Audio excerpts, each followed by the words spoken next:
Towering dunes and rocky crags stretched as far as the eye could see, baked by the harsh midday sun. The Ilyushin 76 cargo plane, now 3 hours out of Cairo, had been flying a zigzag pattern across the Sahara according to instructions. Tiny Gunderson turned in his pilot's seat and blinked in confusion when he saw Juan Cabrillo standing behind him. Normally, Juan sported short blonde hair, blue eyes, and a tan complexion like the native Californian he was, but today he was disguised as an Arab native, with dyed black hair, brown contact lenses, skin darkened even further by makeup, and a prosthetic nose to alter his appearance.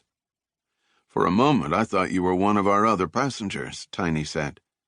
"They're busy down in the hold checking their gear," Juan replied. "They look a little nervous. A couple of them have never skydived before." "Well, they picked a doozy of a place to learn. I haven't seen so much as a road for the last 30 minutes. They want to make sure no one beats us to their target." "Fat chance of that happening. We're nearing the latest checkpoint. I'm going to need the next set of coordinates." "Then my timing is impeccable," Juan said.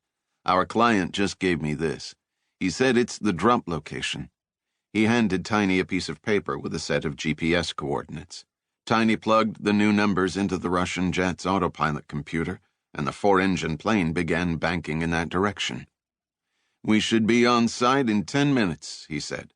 "I'll open the rear door 2 minutes before the drop." Juan nodded. "What's our fuel status?" "No problem. I've got 8 more hours of flight time." "Remember," Juan said, "they won't leave the landing zone until you're out of sight, so hightail it as soon as we're away."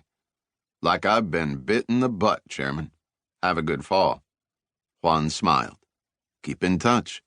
He left the cockpit and took the stairs down into the cavernous hold. 4 pallets occupied the center of the hold. 3 dune buggies were packed nose to tail, their parachutes piled on top and their ripcords attached to the plane, so they would be triggered automatically when dropped. The dune buggies were Scorpion Desert Patrol vehicles, sold as surplus by the Saudi Army, with their armaments removed, of course. It had taken a day to refit them with the 50 caliber M2 Browning machine gun and 40mm Mk-19 grenade launcher that were usually mounted on the chassis. Now they could take on anything short of a tank, and according to their clients, the weapons weren't going to be just for show. The 4th pallet, the same size as the dune buggies, was still under wraps at the front of the hold. It wouldn't be joining them on this drop. Juan strode toward the 6 men gathered near the rear door. All of them were elite soldiers of the Saharan Islamic Caliphate, a terrorist organization hoping to build a fundamentalist state that would span the entire width of North Africa. The leader of this particular group, a brutal Egyptian named Mahmoud Nazari, who was suspected of several attacks on tourist groups, had made it known that he was trying to gain access to weapons of mass destruction that would aid in his goal to become the ruling caliph. The NSA had intercepted a conversation between him and his benefactors in Saudi Arabia that he needed funds to make an incursion into Algeria, where he could obtain such weapons. Although the type of weapon was never specified in the call, the threat was taken seriously, and the corporation had been tapped to take on the mission to discover what Nazari was looking for. Juan stopped in front of the group. Nazari, a thin man with a heavy beard and dead eyes, showed no emotion whatsoever.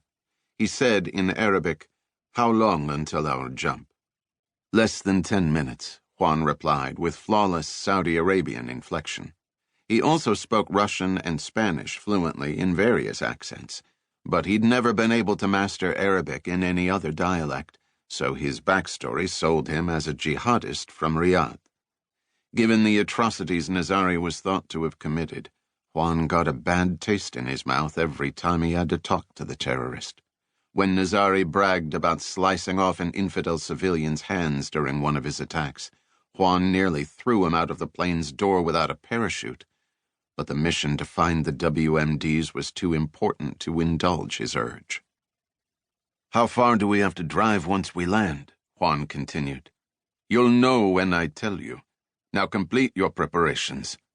Juan hadn't been expecting an answer. but he would have seemed suspicious if he weren't curious about the mission. "Yes, sir," Juan said, forcing himself to say the words with a convincing tone of feigned respect. He pointed at the warning light above their heads.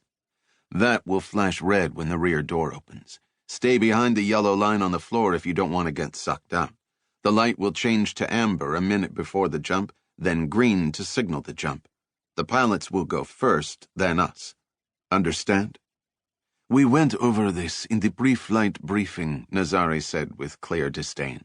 "We're not simpletons." His men, who busily rechecked their harnesses and static lines, didn't seem bothered by the reminder. "Of course," Juan replied. "I didn't mean to offend. I'll see you on the ground."